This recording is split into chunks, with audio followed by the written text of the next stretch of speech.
color is the foundation of great design. It can settle a building into its landscape. It can make an unattractive structural detail just disappear, and it can change your mood in a room instantly. Welcome to Let's Talk Color. I'm Amy Crane, architectural color consultant at Amy Crane Color. I'm a color expert and use color to transform spaces and products from the ordinary to the sublime. As a paint color specialist, realtor, and design writer, I've got my finger on the pulse of what's happening in the world of color. In each episode, I'll reveal best practices for choosing color by introducing you to masters of color for the built world. So throw out those paint chips taped to your walls and let's get started.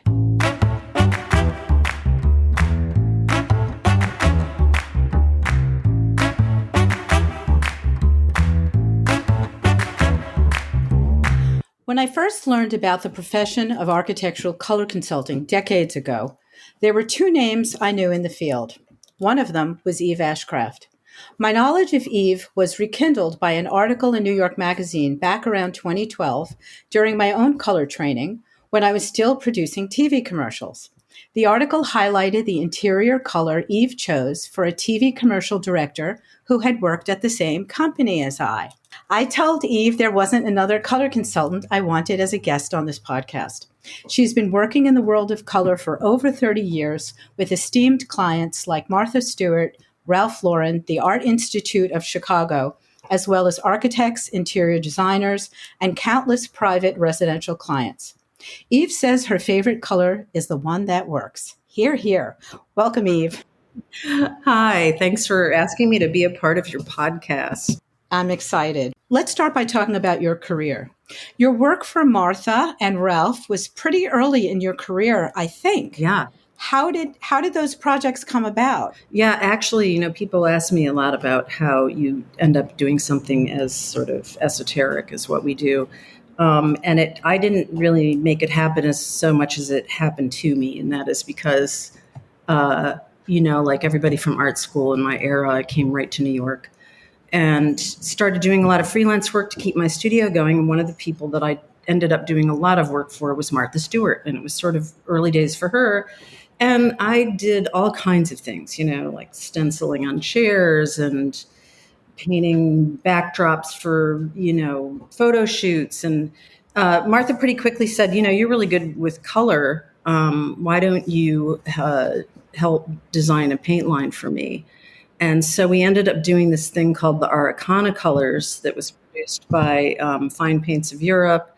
And we did a big photo shoot, and it was pretty revolutionary because it was only 22 colors, and it took the world by storm. Nobody knew that was going to happen. Everybody loved that it was, got this Martha stamp of approval, and that it was this limited palette. And, that was sort of a light bulb, one of the early light bulb moments for me, because I thought, yeah, people are overwhelmed by having to choose things.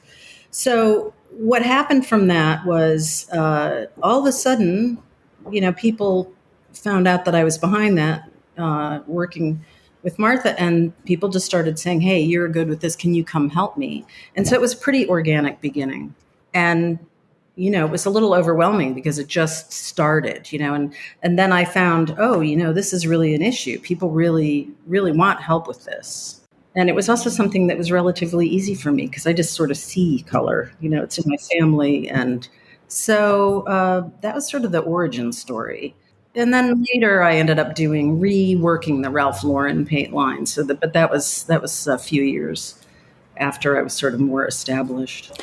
Martha's colors were they in the 80s or the 90s? They were in the 90s. They were in the first batch was in the sort of, the afternoon of the 90s. And then right on the heels of that, late 90s, she did a line for Kmart.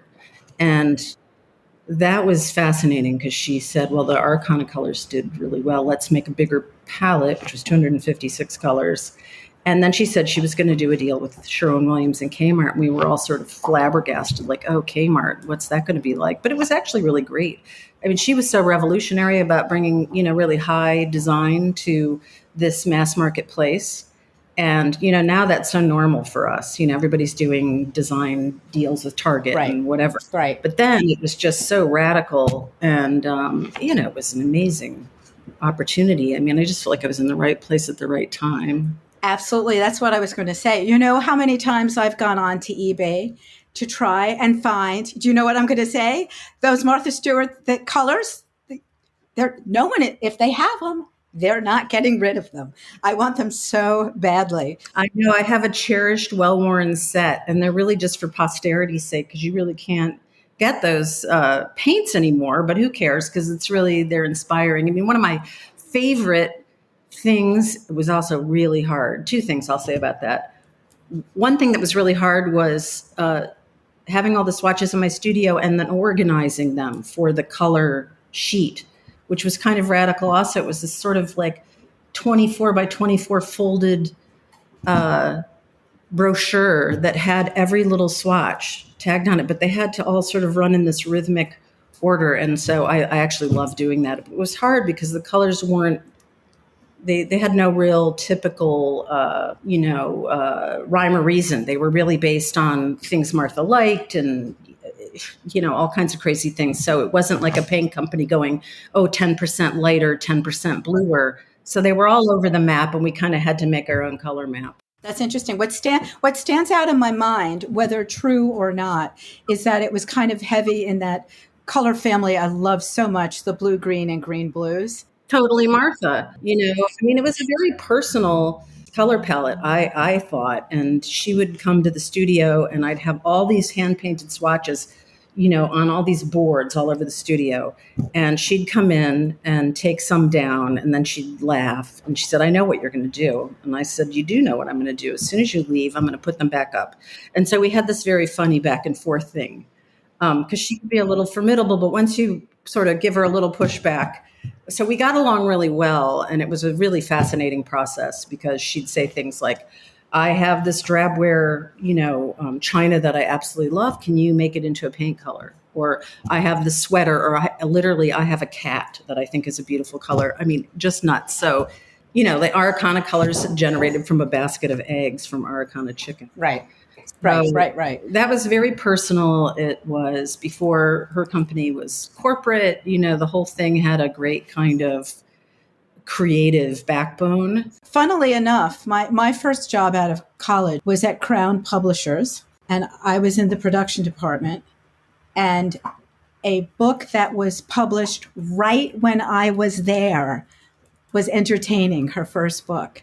So I kind of watched her become something. It was fascinating. It really was. And I worked with her years later when I was a TV commercial producer. We did a commercial with her. And I'll just say formidable, yes. Yes. Yeah, you don't want to get on the wrong side of that. People have asked me so much about Martha. I think she's a genius, but she's not the easiest person.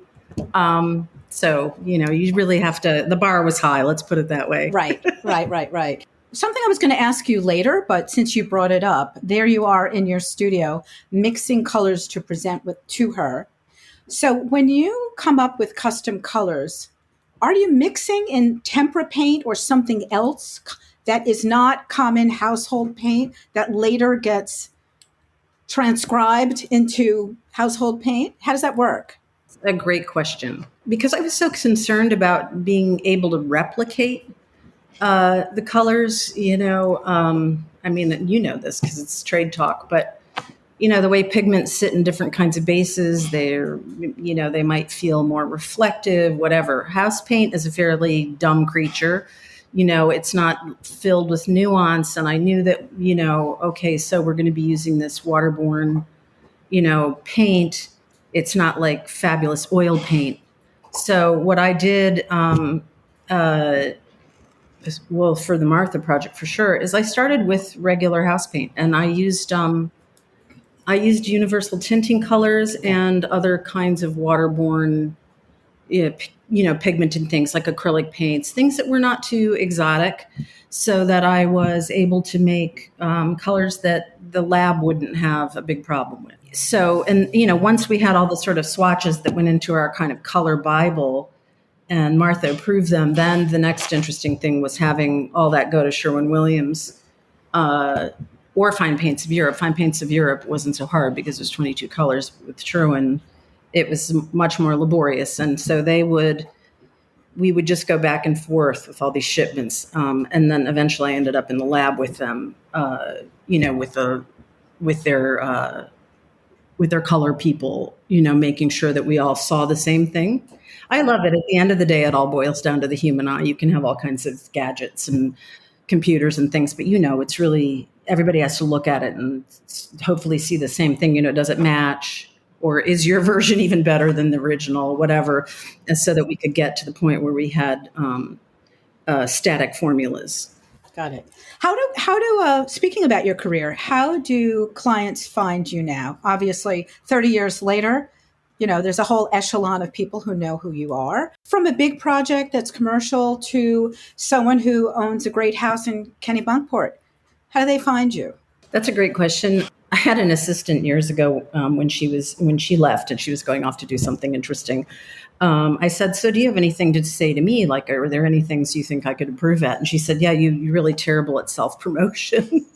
And so I've been really lucky because I have to agree. I'm not great at slinging it, but fortunately for me, I've had, part of it is just being in the game for a long time and getting good recommendations. So most of my work comes from referral, which is lovely, and, it's just me, and I can only do so much work. So That's also a thing. And in fact, I had to actually create like project minimum fees so that I could weed out people, because it's hard you can't take everything, what a glamorous problem to have. And having repeat clients, that's the other thing. It's just having people, because I've been doing this for a while, I'm on their third house or their son's house, or I've been working with the Art Institute in Chicago and like another project comes up. So it's just also the repetitive thing. Got it.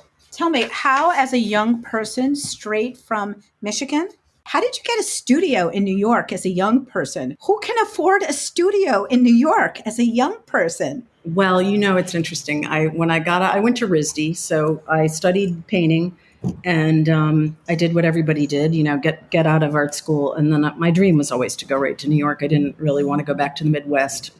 There wasn't anything going on there at that time, and I just wanted to go to New York. So, I did. I had basically zero money. I lived in, the Lower East Side in a little walk up, and I just thought, well, this is great, and I'll do whatever. I was really lucky because in 1989, I won a National Endowment for the Arts grant for painting.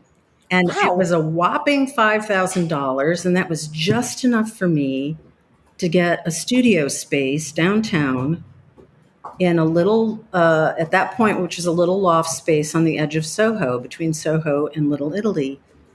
And I thought, well, I'll do it. I'll get this space. And then after a year, if I can't figure out how to keep it going, I guess I'll have to get rid of it. But, so I earmarked that money and I meted it out over the year, and it was just enough to do the studio. And that was also around the time that I started doing more freelance stuff with Martha. So I had more steady income. And I was able to keep the space, and I kept it for 30 years. So it's the same space you have now? No, actually, COVID, like all real estate in New York, my rent went from, like $500 to $9,000, over the course of 30 years. So it was a lot to carry. And I knew for a couple of years before COVID, I thought, oh, the jig is up. I'm so tired of having to work so hard just to pay the rent. It's a lot, And my studio got bigger. I took over space next door. I had this marvelous skylight, and I knew the way the light worked in that space like the back of my hand. But then COVID hit, and, my partner, Heather, is a real estate nut. We have this house up in Rhinebeck, and she said, we went up to Rhinebeck because, like everybody, we thought, oh, we'll be gone for 2 weeks. Well, cut two. And she said, we got to do something. Like, we have to keep working. What should, and she said, I'm going to look for space up here, like just a temporary office. And she found the space that I'm in right now, and it is just incredible, and it is 1/10 of the price of the former studio. So I talked to the landlords in the city, and we moved out of that space in June 2020, sort of like in the heat of the lockdown and everything, and got this space here, which has been a total godsend. So this is your studio up in Rhinebeck. Yeah. So I kind of moved home base, except for we still have our apartment in the city, which is great because we have a lot of work there, and that's where we travel from. And so, but I moved all the studio operations up here, and it's been great. And of course, like anybody, creative people or anybody trying to run a business, it's great when your overhead drops drastically. Mm-hmm. And I had a little more freedom about what I took on as work. And yeah, so that was a big move.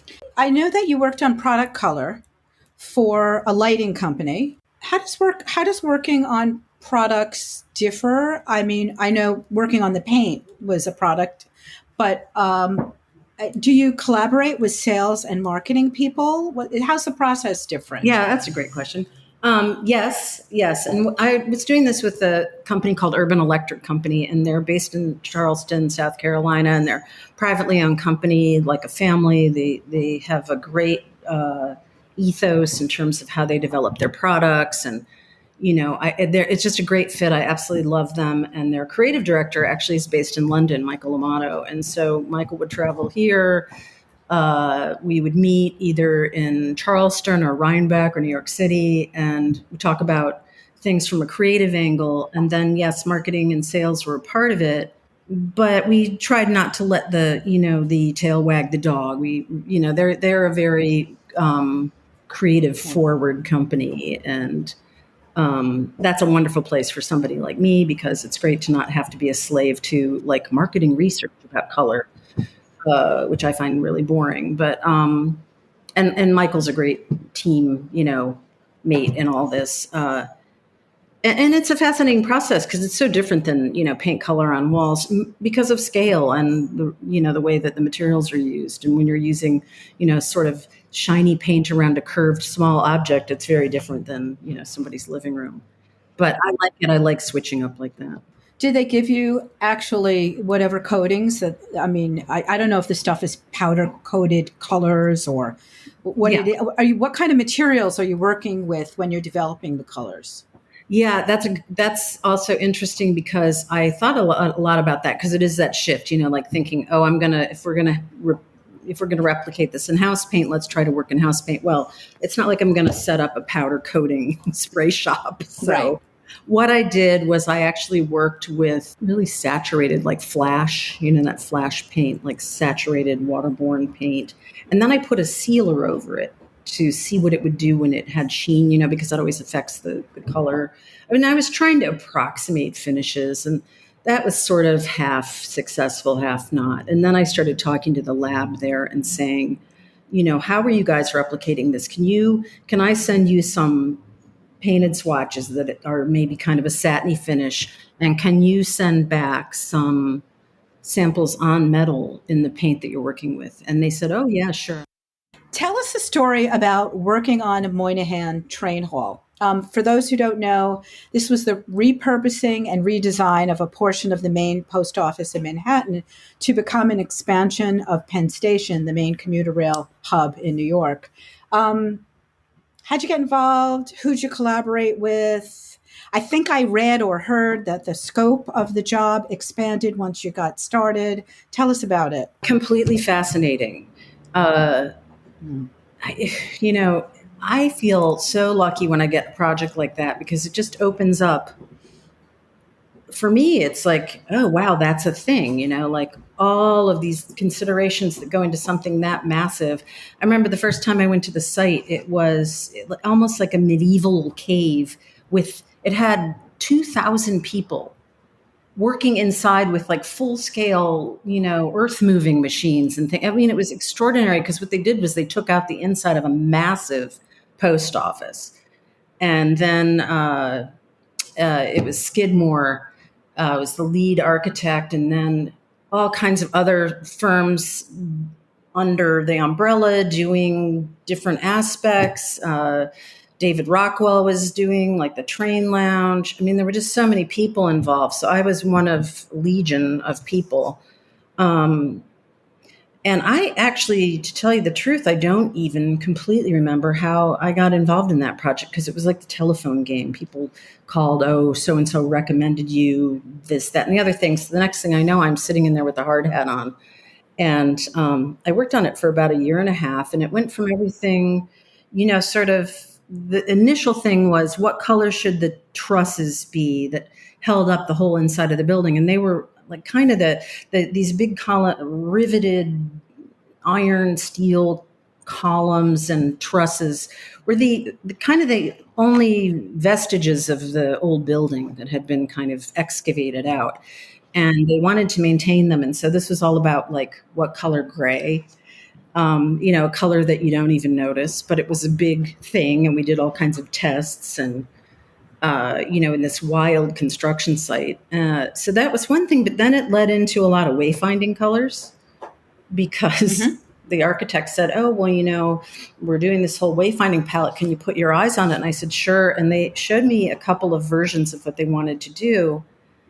And this was before they handed it over to this Dutch team. And then we worked with the Dutch team. But the first thing I said is that all looks like sports teams. It can't look like that. It has to be something that stands out from the built fabric, and people have to be able to see it. And so it was great because the Dutch team, they did the Schiphol airport signage and all kinds of other things all over the world. And so I loved working with them because, it's like, well, okay, let's talk about the vibrancy of a color and the color that surrounds it and the typeface and what's the distance that you can read it and does it stand out from all the other background noise. So absolutely fascinating color problems to try to solve. So I loved that. So different. Yeah. What? So the Skidmore. I'm surprised Skidmore didn't say, "Hey, color's part of what we do. It's going to be us." And then the Dutch company, they didn't say, "Well, that's exactly what we do. Mm-hmm. It should be us." So how'd you stay in that project? Oh, yes. Yeah, it's really interesting. Some people are so much more proprietary about that thing, and others sort of welcome collaboration. I'm a big collaborator. I'd get bored if I'm on, listening to my own head too much. I really like working with other people. And I have found that, it really is kind of two heads are better than one. Some people will come in and they're all blustery and it's like, this is my zone. And I'm like, okay, you have your lane. That's fine. But I have found by and large, I think it's just a kind of an attitude, sort of a mutual respect, like let's figure out ways to make this better. And, especially with architects, they love working with, color consultants. And I also think like an architect, which I think helps, but it's sort of like, well, look, that's what you do. That's your lane. So you're going to spend more time thinking about it than we are. And, in a project like this where it was okay to have a lot of outside consultants, that also helps. It was really making everybody's job a little bit easier, if that makes sense. So I think I was a pretty welcome addition. And of course, for me, I absolutely loved it because I got to work with really interesting people. And we did get a chance to work as a team to actually make everything stronger.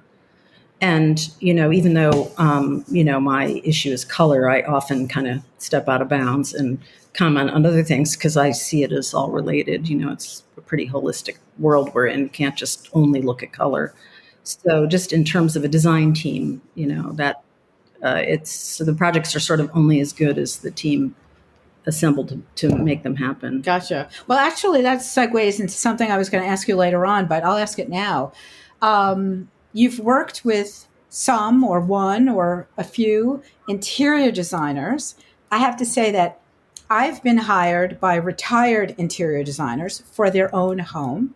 I've been hired by clients who are working with an interior designer and says, would you work in secret without your name ever being on this? Absolutely. Who cares? I'm here to help you. But I have never been hired on a project to work with an interior designer. And I would think that obviously color's what you do, but color's so intrinsic to what they do. How in the world do you split up the responsibility to both work on color or them working on the whole palette while you're how does it work? with an interior designer? I didn't work with interior designers for a long time, not because I didn't want to, but because of that exact thing. It's sort of like, well, they've sort of like, they've got that, you know? But over time, Yeah. you know, in this world of continual specificity and the idea that things, you know, just keep getting, you know, cut into smaller pieces, like, you know, you do this and it could be a little tiny thing. And I have found, especially with younger designers, like one of them is this wonderful woman, Hadley Wiggins, who we did a project together. She came to this client one way, and I already had the client. And so it was sort of natural when Alan said, "Oh, well, Hadley's coming in to do the interiors. Why don't you guys talk?" And we really got along well. And, you know, I've worked with her on all kinds of projects. And the nice thing about it is that, you know, she'll show me a scheme, you know, what she's thinking about in terms of fabrics and, you know, window treatments, etc. And then we'll just kind of have you know, like a little brainstorming session and say, oh, well, do you think you want to make the room dark? We could do that. And, you know, we just have this sort of back and forth. So in a way, I kind of function as like someone to bounce ideas off, but also somebody to bring ideas that they maybe haven't been thinking about. And then some fine tuning. I find sometimes interiors, people can get, you know, they get formulaic because they're busy. And a lot of times I'll say, well, let's shake it up. I know you usually do it this way, but, you know, I was looking at your work and I saw X, Y, and Z. And so maybe what would you think if we tried this? So it is a collaboration and one that, you know, it's like those things. It's really personality. Like if you get along and you really respect each other and like the ideas that come to the table, who cares? You know, or if it's bristly and somebody has territorial things, it's not going to work. But Right. yeah, I love working with designers and I love working with architects. With Gil Schaefer, he has an interiors department in his firm, and I've worked with them for 20 years. Fantastic. So he's not from the school of it has to be white. No, not at all. But, you know, he's a classicist, so he's a little more open to color than somebody who's going to be, you know, completely you know, like a pure modernist who is maybe horrified by color. I laughed when you said getting hired by the client behind the designer's back. I absolutely have had that happen. And usually it's because like architects are being all bossy and dictatorial. And I had a very funny client who had been a client before, and she hired a very fancy architect to do her apartment terrace expansion next to the Guggenheim. It was a very fabulous apartment. And she said, I can't have it all white, but I can't tell him. So can you come in at 8:00 at night and we'll brainstorm and we'll make secret things and I can have it all painted when he's gone. Wow. Is that what happened? And I said, well, I won't tell if you don't. Well, and we also have a super duper belief that none of us are going to live in those places. The client lives there. Let's make the client happy, you know? Right. Right. Yeah, absolutely. I recently did summer house, a country house in the Berkshires for these clients who they bought a house.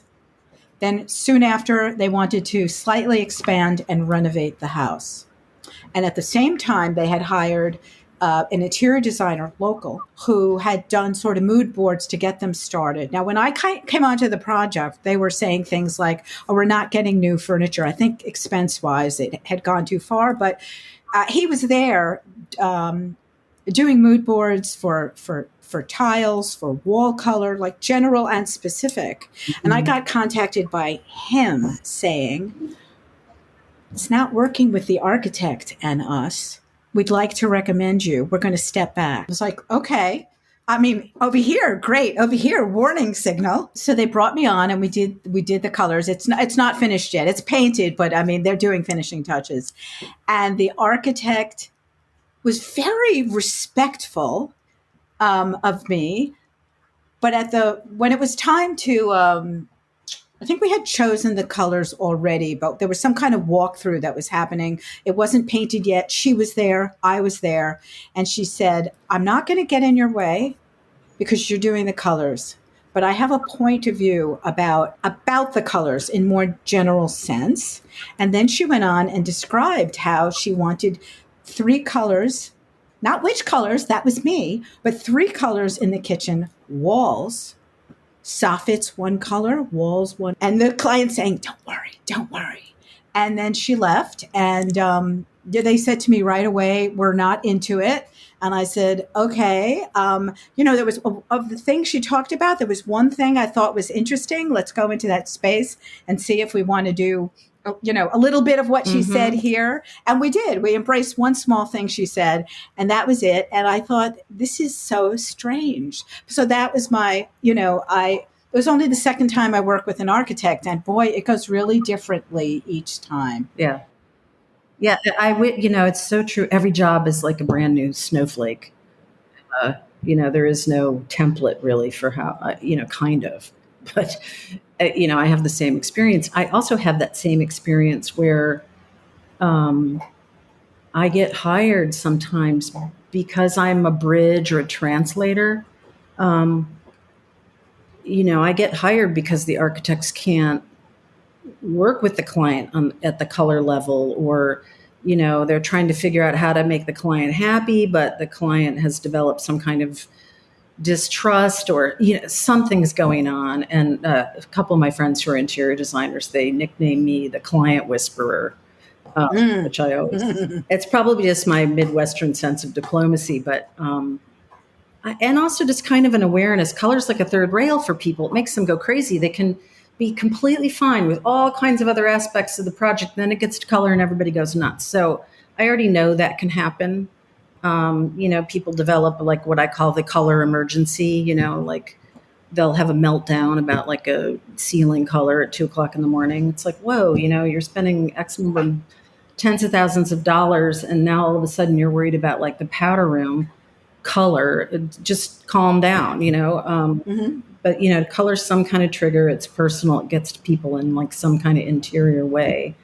And it can really derail a project. It's strange. Sometimes I get brought in at really uncomfortable, weird moments, which people have tried to warn me about before I get there, like you said, and you're like, okay, that seems normal, but that's like a crazy set of red flags.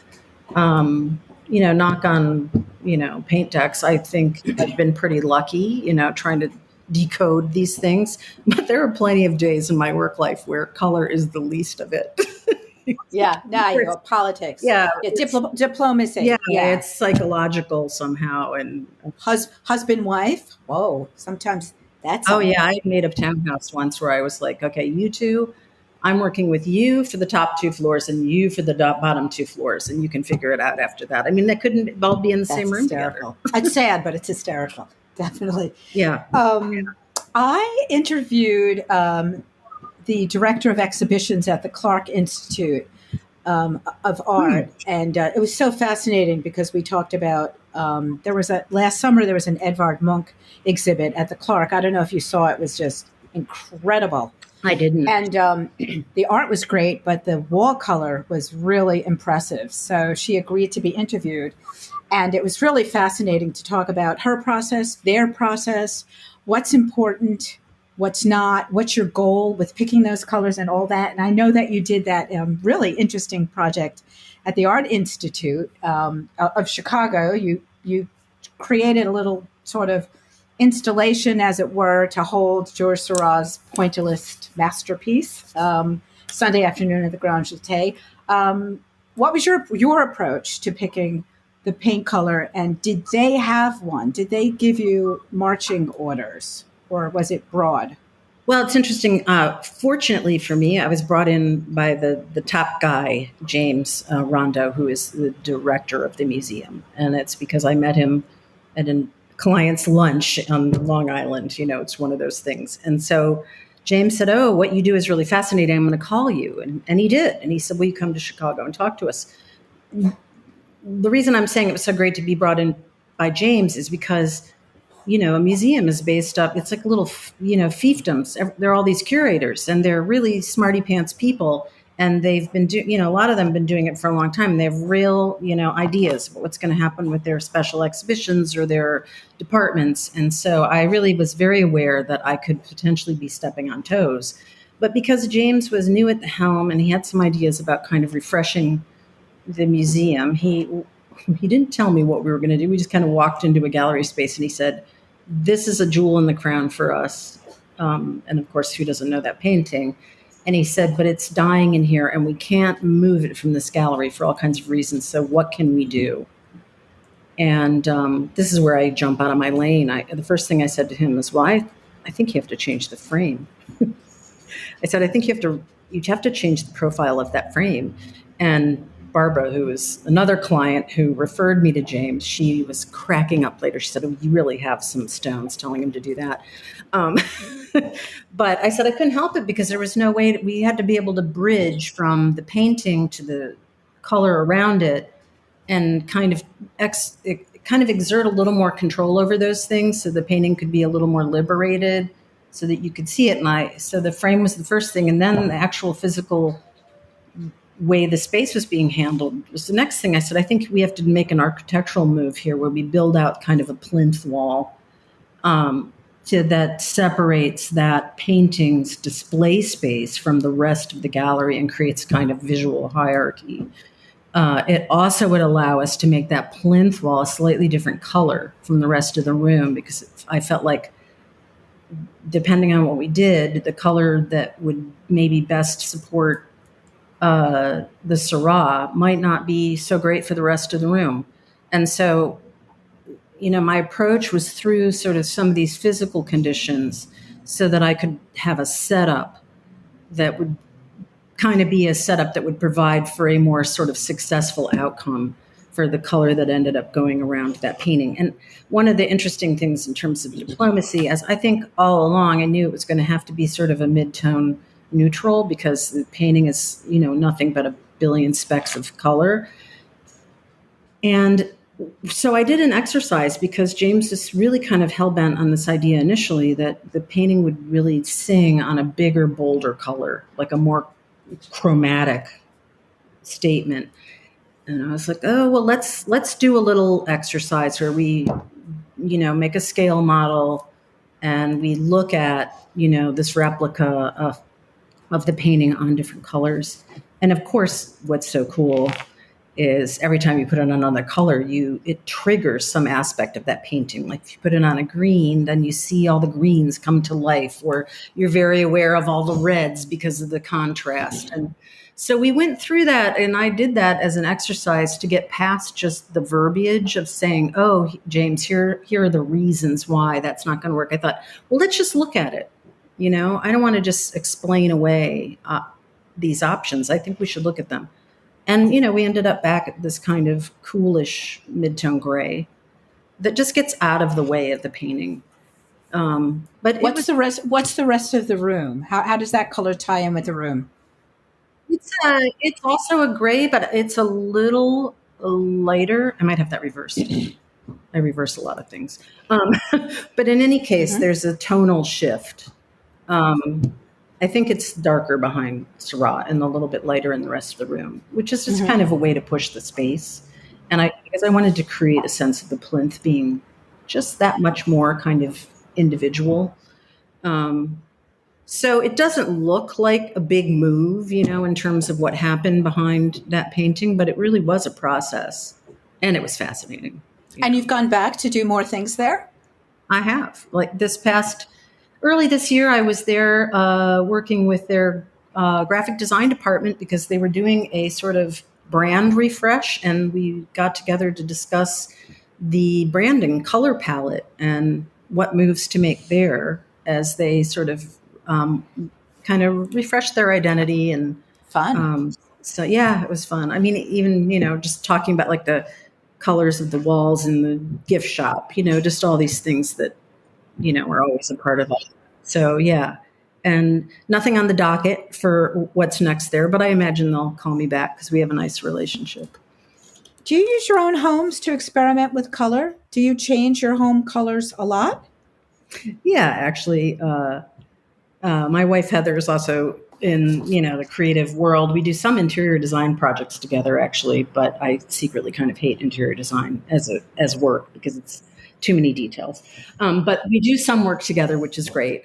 And we actually met because of paint color, because she's done tons of design writing. She was the architecture editor years ago at House and Garden. She did all the travel design writing for Travel and Leisure.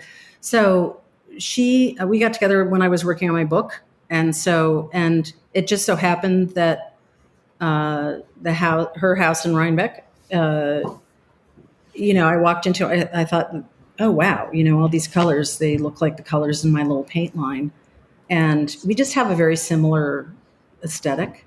Mm-hmm. So consequently, and we also love working on our house, which is the house here in Rhinebeck. So it was built in 1850, and it's kind of constantly being repainted in some way, inside and out.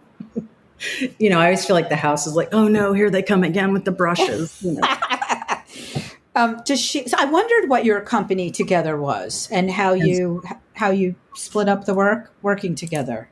Yeah, we really work as design consultants overall. Like our current project, which is very exciting, is we are working with a couple in Denmark to sort of develop a brand, launch the whole 9 yards, a family art foundation. They own a castle 2 hours outside of Copenhagen. It is their family seat. They are really down to earth, fantastic people. And we met them from a project that Heather was working on doing design writing, and it all just led to this crazy kismet. And so we're committed to this sort of creating and launching this foundation. And so we've been going to Denmark for about 10 days every 2 months. Wow. Very cool. It sounds amazing. Yeah. The next time we go, I'm going to make the color palette for the entire property. It's a campus of about 10 buildings.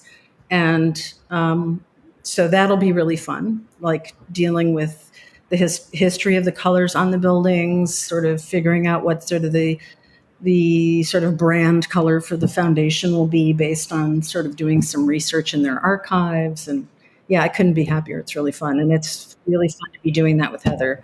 We're a great team for something like this.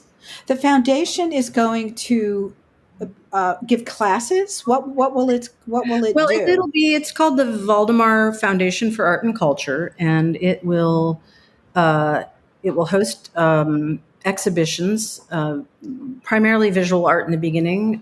It will also host concerts, and our goal is within the next 2 years also to launch an artist residency program. So we're working on that to be able to host artists, maybe 10 to 12 artists every summer who can come and be in the residency. And the foundation will host them, and we'll have a primary artist in residence who's more established. So we're working on designing that program. It kind of can be anything we want it to be. We have a wonderful, long established gallerist in Copenhagen, Suzanne Ottesen, who we're working with. And we're forming a kind of a Danish-American friendship program because the couple that we're working with both went to university in the United States, and they really have a foot in both places. They're very international people. They love America. They love the American mindset. And so we are, we're working on to set up a sort of Friends of Valdemar Foundation stateside. So we have our work cut out for us. Yeah. Oh, it sounds so exciting. Yeah, and it's great. really exciting. It's very fun. It's a real passion project. We sort of can't believe that we get to do this. It's wonderful. Fantastic. Color consulting. There are guidelines. Maybe you have your own guidelines, and then we break them all the time, so based on the space and the client and all that. Do you have a point of view about what you do with interior ceilings when the walls are painted dark? Is there, obviously, the light in the room, what they're doing in the room, the other colors in the room. blah, blah, blah. We know all that. Like, do you start at a certain point or with a certain point of view about Yeah, it? I would say one thing that I definitely think about ceilings is they're really they're open for discussion. I mean, I think a lot of people, it's like, oh, it has to be white or some friend of white, or and for me that's not the case at all. But I'm always looking for some kind of harmonious balance. I mean, I feel like some of the biggest moves I make in a room are things that are undetectable. And in fact, I often think Mm-hmm. that a successful project is often looks like I was never there, because it's Mm-hmm. an envelope, it's the backdrop of a lot of other things that people tend to care more about than the color of the walls. So, I see it as a hierarchy. In terms of ceiling in a dark room, I think, the guideposts for me about that are, sometimes you just want to go hard and make the whole thing a deep, dark nest that you can hardly see in. I mean, we have this room in our own house that that's where our television is, and it's like a snug, the walls are this really, they're kind of a cocoa brown color, and the ceiling is like a weird mauvey lavender gray Victorian ish color. And it's a very saturated room. It's like a dark cave. Your eyes have to adjust in there, and there are all these little light, dull light sources. And if you go in there, you're probably going to take a nap. I mean, it's not the kind of room where you go in there to get energized. So, but it's intentional. It was all about like, let's make this little thing that's great to watch a movie in, or maybe take a nap.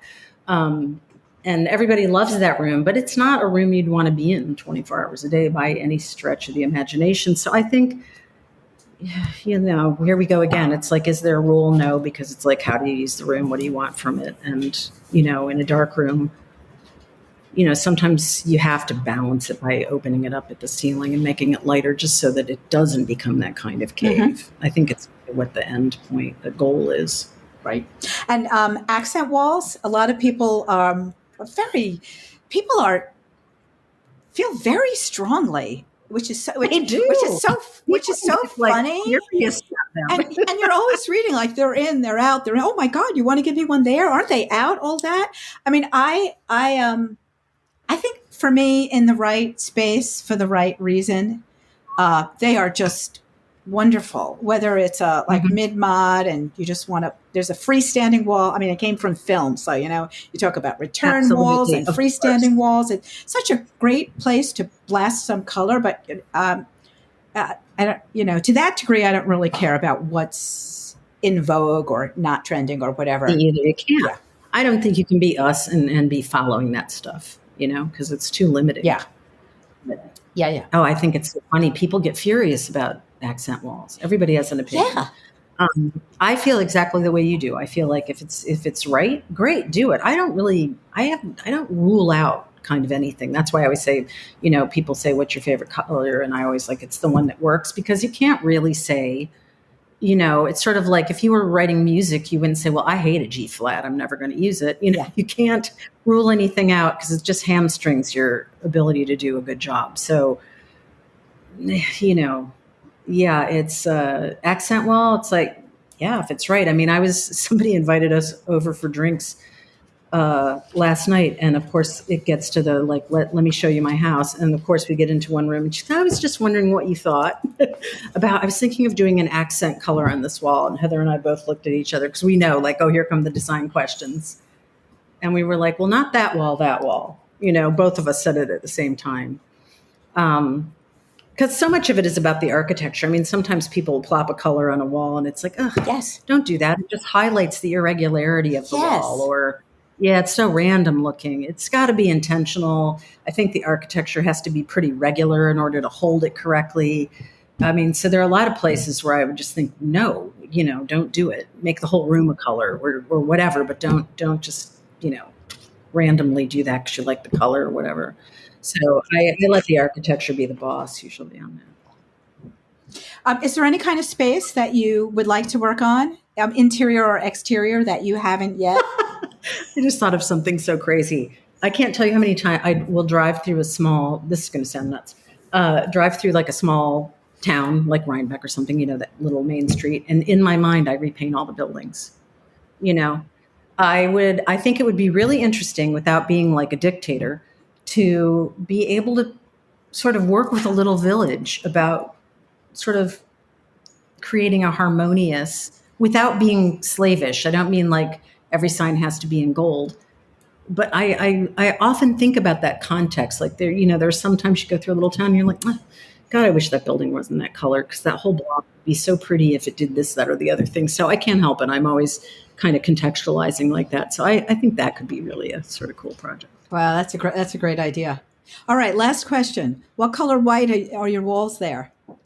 Benjamin Moore Super White.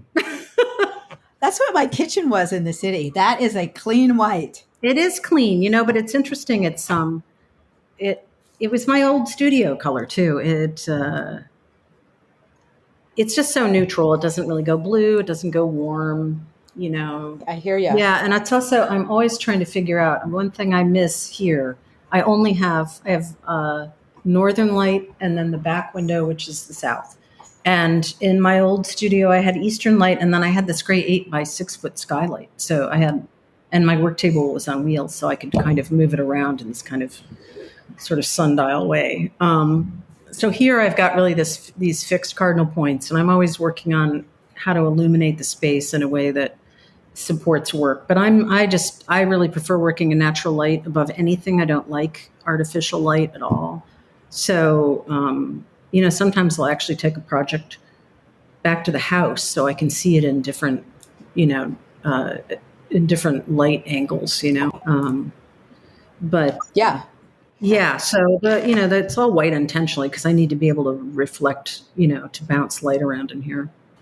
Yeah, and not have another color reflecting on what you're working on. Yeah, it's the same way I learned how not to wear a bright shirt when I was working on site because you'd hold things. It was like, oh, holy shit, the shirt reflecting on my work. That's so funny. Years ago, I did an interior in Rhinebeck, actually, and I have a great photographer who is a dear friend from my previous life. He was a location scout, and so he takes beautiful pictures. And I mean, he moved up here to Hudson in January, but I mean, I used to get him to come up once a year and shoot projects for me. And we were shooting this Rhinebeck house, and I was wearing a rust-colored, really saturated rust-colored linen tunic, and he was like, "Amy, stand over there. Are you kidding?" That is so fun. Like, what were you thinking? And I was like, "Oh gosh, what was I thinking?" I mean, didn't even cross my mind, but it's a thing. Yeah, it is a thing. Heather always laughs. Like if you open my closet, it's like, white, gray, blue, it's pretty neutral. It's changed a little bit, but, and then hers is just like screaming color, she doesn't have to stand next to a color deck all day. So it makes a difference. Yeah. That's so funny. Eve, thanks so much. This has been really fun. Oh, yeah, it's been wonderful. You ask great questions. I really appreciate that. It's fun not to have to repeat myself. Yeah, it's been a joy. Thank you.